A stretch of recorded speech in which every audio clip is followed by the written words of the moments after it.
In the name of the Father, the Son, the Holy Spirit, one God, Amen. Welcome to Sabers of Light Q&A. We have a few questions lined up today that are very interesting and very important.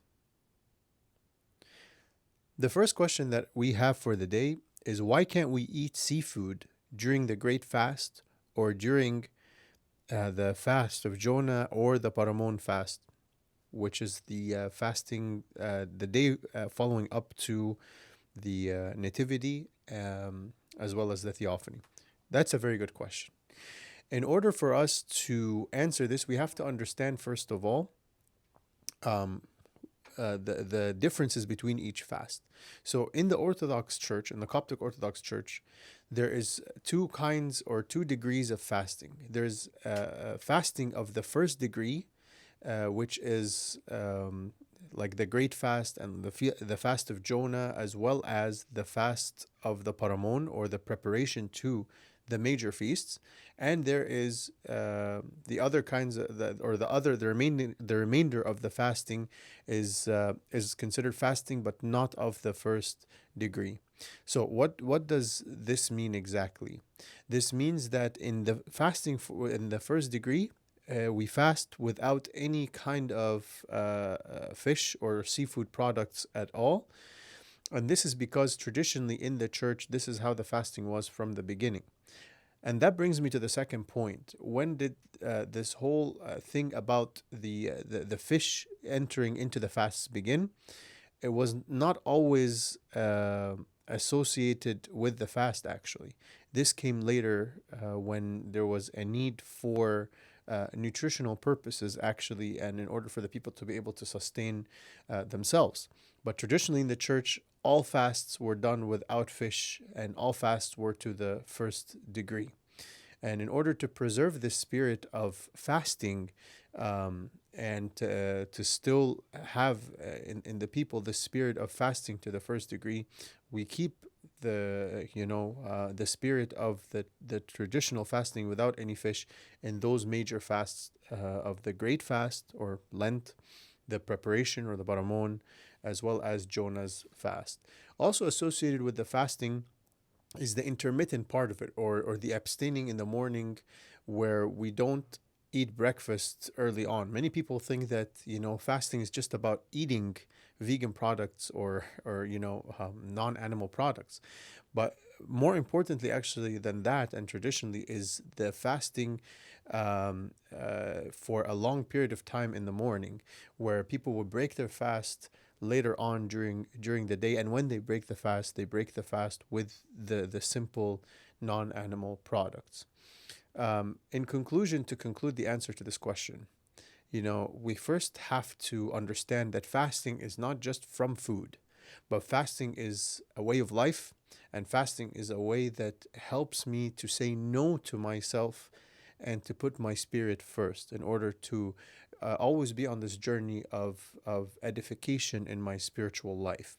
And so, that being said, whether fasting is of the first degree or whether it's not a first degree fast, I should always be fasting with joy, with prayer, and with a spirit of wanting to edify myself and to learn more and more.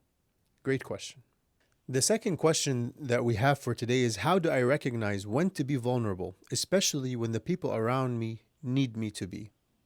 This is a very, very important question to address, and it associates many parts with this. The idea of vulnerability here indicates emotion. And in order to understand when to show my emotions and when not to show my emotions, and whether being emotional is something that is good or bad or right or wrong, we have to first understand how to reach a state of balance. Everything in our life as Christians revolves around this idea of balance. Christ, even in his ministry here on earth, we see that he showed his emotions on several occasions. Most prominently, we see in the death of Lazarus.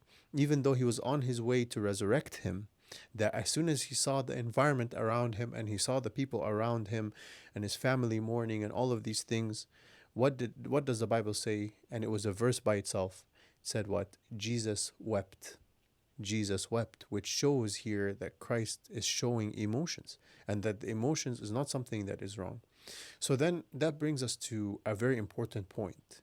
Is it right for me to always be vulnerable, or to always show my emotions in every situation? And the answer to that question is that we have to actually think spiritually before we think emotionally. And this will help us to know when to show my emotions and when not to show my emotions.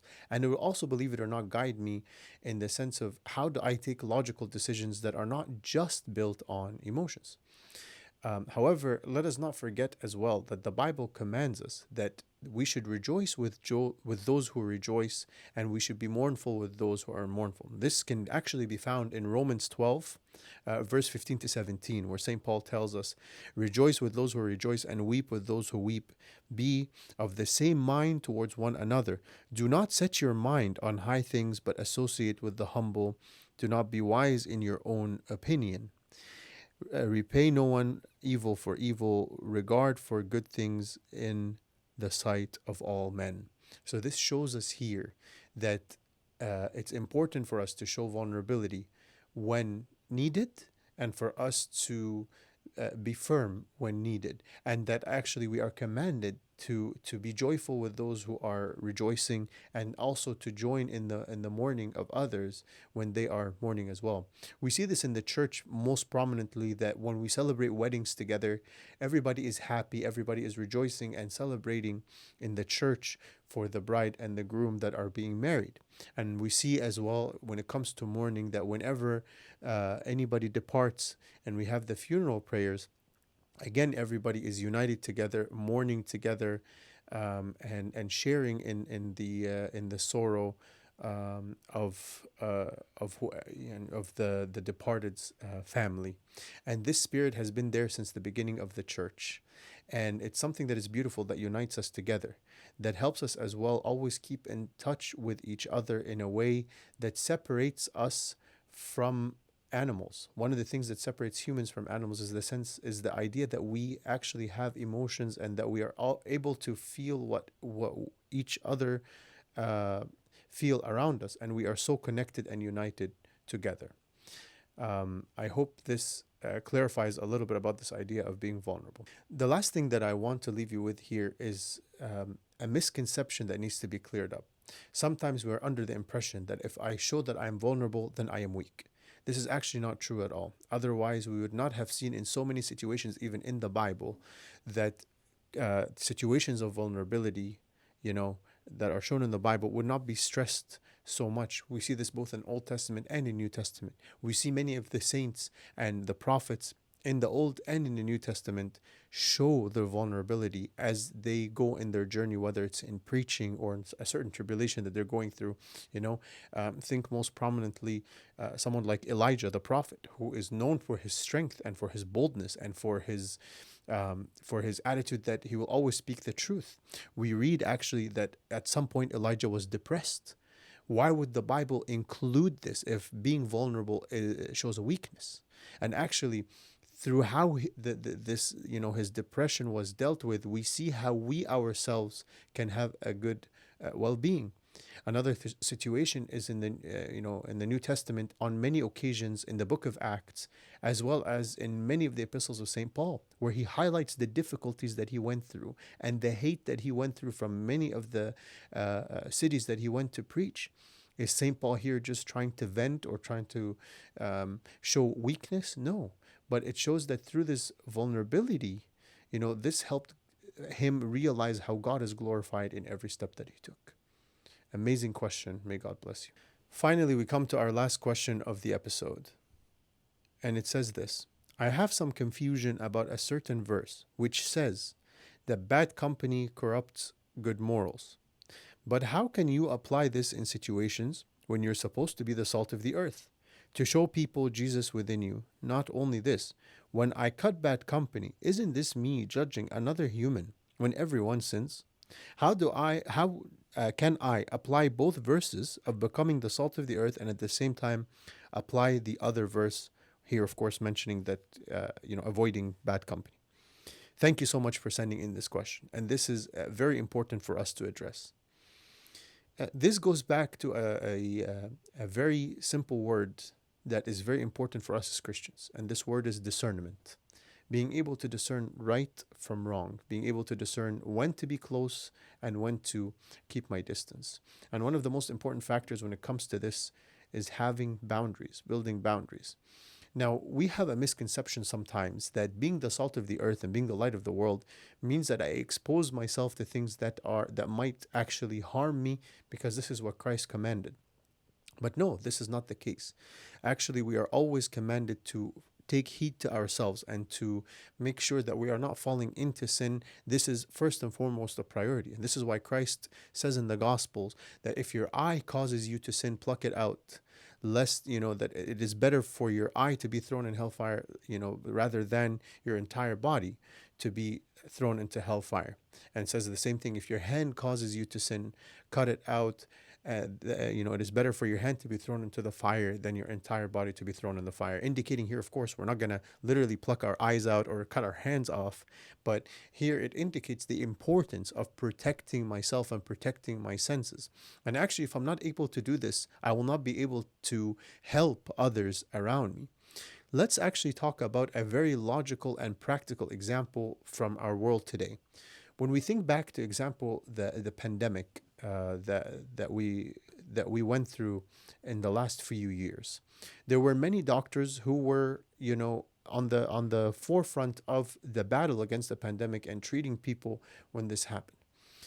These doctors, if you spoke to any of them, will tell you the safety measures they took to make sure that they are protected from being exposed to the virus, whether how often they had to change all their clothes, or even the certain masks that they wore, certain protocols that they had in order to make sure that they protect themselves before going to help out anybody who is sick. Now, if we, God forbid, we say like one of these doctors got exposed and they got infected with the virus, do you think that they would still be in the same room as all the other patients? No, they themselves would need to be quarantined. So here, if we are not able to keep ourselves healthy in the spiritual sense, how will I help out others to realize when something wrong is happening or is going on?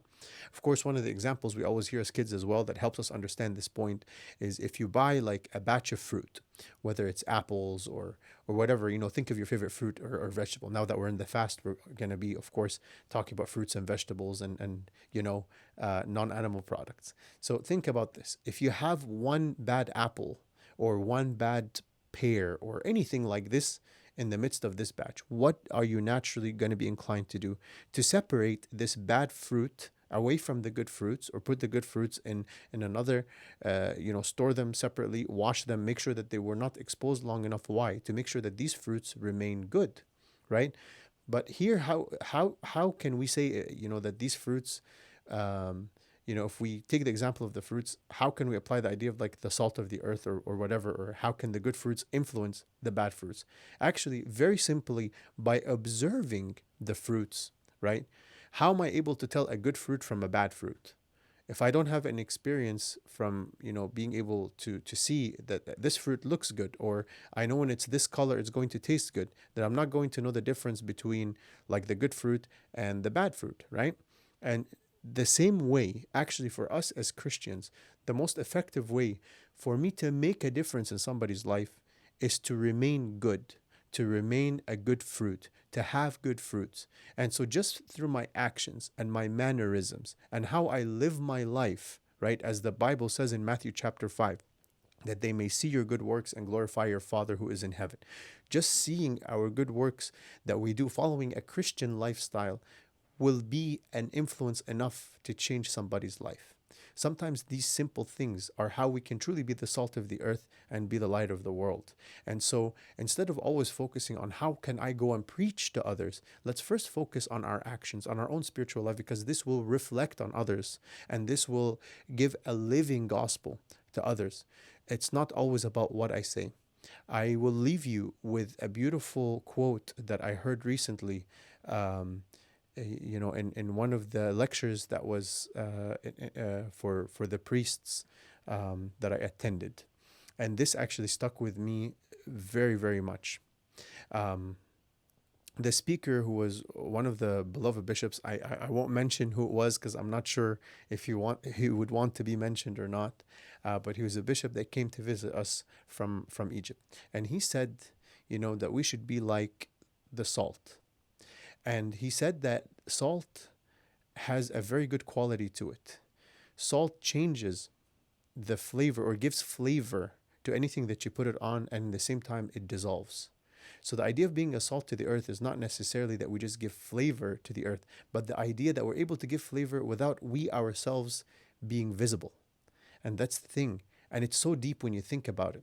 How can I be influential without being visible, or being in, like, in the scope of things at all? Like, how can I be a silent influence, but yet a very powerful influence? Think of any food. When it doesn't have salt, you can tell that it's lacking salt.